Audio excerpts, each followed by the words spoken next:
আজকে খুব ইম্পর্ট্যান্ট একটা কাজের জন্য আলিফার ছবি উঠানো হচ্ছে। আর আলিফা মুনি এত সুন্দর করে বসে থাকবে এইটা আসলে ভাবতেও পারিনি। সো হাই এভরিওয়ান, আসসালামু আলাইকুম। কেমন আছেন সবাই? আলহামদুলিল্লাহ, আমিও খুব ভালো আছি।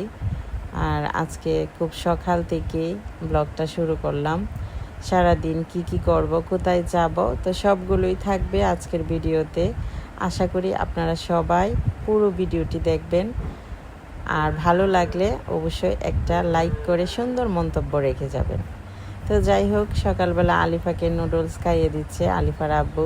তো তারপর আমি বললাম আজকে তো বাহিরে যাব, তো তার আগে কিছু বড়ই শুকিয়েছিলাম, তো এইগুলো আচার দেব। তো এইগুলো আলিফার আব্বুকে বলতেছি যে ওইভাবে ডাটাটা একটু ফেলে দাও, ওইটা হাতে তারপর খুব ভালোভাবে কচলিয়ে রোদে শুকাতে দিতে হবে একটু, কারণ শুকনো বড়ই ধুয়ে নিয়েছি, তো এটাতে একটু পানি জমেছে, তো তার জন্য একটু শুকাতে দিয়েছি। তো এই তো রোদে এইভাবে শুকাতে দিয়ে দিলাম। আর আমি বড়ইয়ের আচারটা এইভাবেই দিয়ে থাকি। তো আর এইদিকে রোদ পুরো উঠান জুড়ে ওঠেনি, তো তার জন্য ধানগুলো এখনও মেলে দেওয়া হয়নি। পুরো উঠানে যখন রোদটা আসবে তো তখন ধানগুলো একদম পুরো উঠান জুড়ে মেলে দেওয়া হবে। আর এইদিকে বড়ইগুলো আমি শুকাতে দিয়ে গেছি, তো আমার শাশুড়িকে বলে যাব যে একটু পরেই যেন নিয়ে আসতে, কারণ বেশি রোদ লাগাবো না বড়ইতে। তো যাই হোক, তারপর আমরা রেডি হয়ে গেলাম। আর আলিফা বুড়িকে বলতেছি যে আজকে তোমার সুন্দর পিক উঠাবো, তো তুমি একটা অন্য সুন্দর জামা পরে নাও। তো ও বলতেছে যে না, এইটাই পরবে। তো কি আর করার, বাচ্চা মানুষ। আর ওই জামাটাও সাথে করে নিয়ে নিয়েছি, যখন ছবি উঠাবে তখন ওইটা পরিয়ে দিব। আর আলিফা বুড়ি মামপটে পানি নিয়ে নিয়েছে, কারণ ও বাইরে গেলেই চিপস খেতে চাইবে, তারপর অন্য কিছু খেতে চাইবে। আর ওকে চিপস খুব একটা খাওয়াই না, কারণ চিপস খেলে একদম ভাত খেতে চায় না। কিন্তু বাহিরে গেলে দোকানের মধ্যে চিপস দেখে ও তো একদম পাগল হয়ে যায়, তো তখন আর কি কিনে দেয়া হয়। আর ওই জন্য ওর মামপটটাও সাথে নিয়ে নিয়েছি পানি। তো তারপরেই তো আমরা বেরিয়ে গেলাম। আর টুকটুক করে হেঁটে যাচ্ছে ওর আব্বুর সাথে। তো আমাদের আগেই ও গাড়িতে উঠে পড়ে। তো এই তো আমরা চলে আসলাম।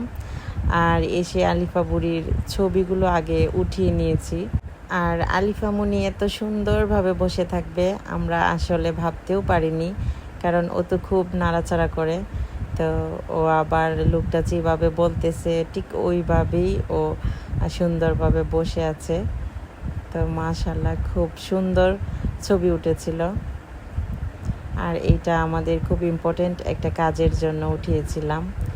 তো অবশ্যই আপনারা নেক্সট ব্লগে জানতে পারবেন কেন উঠিয়েছিলাম। তো যাই হোক, তারপর আমরা একটু মার্কেটে চলে গেলাম, আমার কিছু কেনাকাটা করার ছিল। আর আমি সবসময় এই দোকান থেকেই শপিং করে থাকি। আর এইখানে বসে বসে আলিফা বুড়ি একটা চকলেট খাচ্ছে। তো আমি বলতেছি যে তোমার আব্বু এত এত চকলেট নিয়ে আসছে, ওইগুলো বাড়িতে আছে, তাও ওইটা খাবে। তো তারপর সব কেনাকাটা করে আমরা বাড়িতে চলে আসলাম। আর এই যে যা যা বাজার করে আনলো, তারপর আমরা যা যা শপিং করলাম সবগুলো এনে উঠানের মধ্যে রেখেছে। তো তারপর এখান থেকে আমি গুছিয়ে তারপর ঘরে নিয়ে যাব। আর আলিফার জন্য একটা পুতুলও কেনা হয়েছিল। ওর জন্য ওর বাবা পুতুল নিয়ে আসছে, বাট ও পুতুল দেখে একদম মানে বায়না করতেছে যে না, আমাকে এই পুতুলটাই কিনে দিতে হবে। তো পুতুলটা কিনে দিয়েছিল। সুন্দর ছিল পুতুলটা, আর এত বড়, প্রায় ওর সমান পুতুলটা। তো ও খুব মানে খুশি হয়েছে পুতুলটাকে দেখে। ওর পছন্দের নিয়েছে, রেড কালারটা ওর পছন্দের নিয়েছে, অন্য কালারও ছিল, তো ওর পছন্দের নিয়েছে। তো যাই হোক, এখন আমি আপনাদেরকে দেখাবো আজকে কি কি কেনাকাটা করলাম। তো এখানে কিছু প্রিন্টের কাপড় ছিল, এইগুলো আমার শাশুড়ির জন্য নিয়ে আসছে। এগুলো দিয়ে আমার শাশুড়ি মেক্সি পরে, তো মেক্সি বানাবে।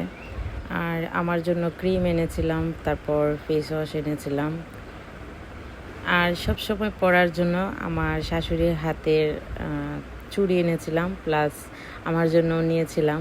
আমি সব সময় পরি না, বাট যখন ইচ্ছে হয় কাপড় পরলে তো তখন আর কি পরা হয়।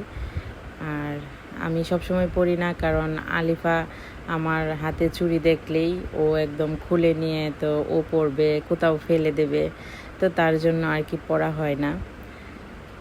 আর আলিফা যখন ছোট ছিল তো তখন থেকে আমি পরি না, কারণ ওকে কুলে নিলে তো ও ব্যথা পেত, তো ওই জন্য আর কি চুড়ি আর পরা হয় না। বাট আমার কাছে চুড়ি পরতে খুব ভালো লাগে। তো আমার জন্য, তারপর আমার শাশুড়ির জন্য চুড়ি নিয়েছি, ওইটা দেখে আলিফাও কান্নাকাটি করবে, তো ওর জন্য চুড়ি কিনে নিয়ে আসছি। আর এটা বিউটি ব্লেন্ডার ছিল। আমার বিউটি ব্লেন্ডারটা আগের আলিফা একদম কোথায় যেন ফেলে দিয়েছে, ওইটা আসলে বলতেও পারি না, তো নতুন করে আবার নিয়ে আসলাম। আর এখানে কিছু বক্স ছিল, আরও রান্নার কিছু জিনিসপত্র ছিল। মেয়েরা তো আসলে সংসারের জিনিস কিনতে খুব বেশি পছন্দ করে। আর আমার যখন নিজের একটা খুব ছোট্ট সংসার হবে তখন হয়তো বা আরও অনেক জিনিস কিনবো। তাই এখন তো আসলে আমার শ্বশুর বাড়িতে একমতো বেড়াতে যাই, তো তখন গিয়ে আর কি যা যা দরকার পড়ে তো ওইগুলো কিনি। আগে যখন মার্কেটে যেতাম তো তখন জামা কাপড়, কসমেটিক্স প্লাস অন্যান্য জিনিস কিনতাম, বাট এখন মার্কেটে গেলে মানে আমার চোখ শুধু পড়ে ঘরের জিনিসপত্র কেনার। এটা হয়তো বা এরকম হয়ই, তো আমার খুব ইচ্ছা করে এটা কিনি ওইটা কিনি ঘরের জন্য, বাট কিনতে পারি না, কারণ আমাদের বাইরে যাওয়ার প্ল্যান আছে।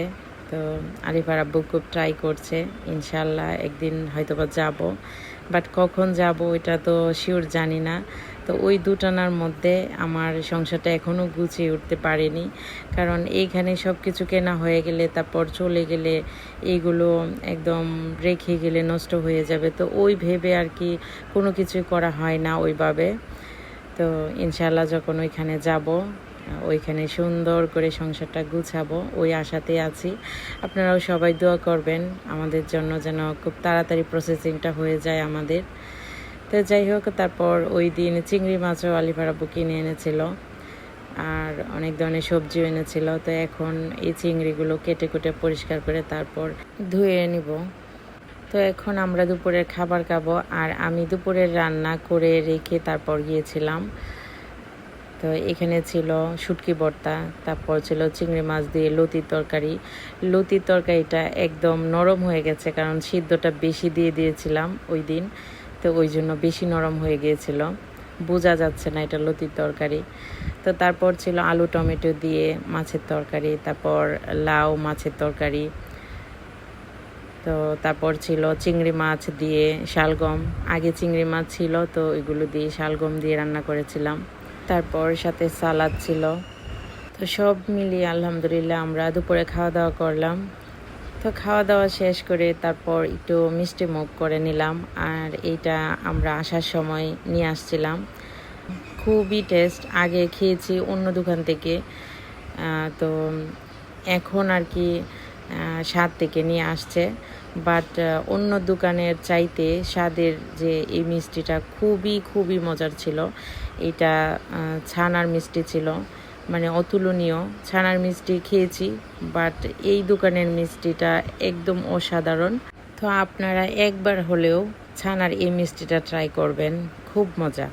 তো তারপর আমি একটু শুয়েছিলাম, আর আলিফার আব্বু এসে বলতেছে যে দেখো তোমার মেয়ে কি কাণ্ড করতেছে, মানে আর আমি তো দেখে একদম হাসতে হাসতে শেষ। তো আমরা দুইজনেই বলতেছি যে ওই এত দুষ্ট, এত প্ল্যান মাথার মধ্যে কি করে আসে। তো যাই হোক, আজকের ব্লগটি এই পর্যন্তই। আমার চ্যানেলটি সাবস্ক্রাইব করে পাশেই থাকবেন। সবাই ভালো থাকবেন, সুস্থ থাকবেন। আল্লাহ হাফেজ।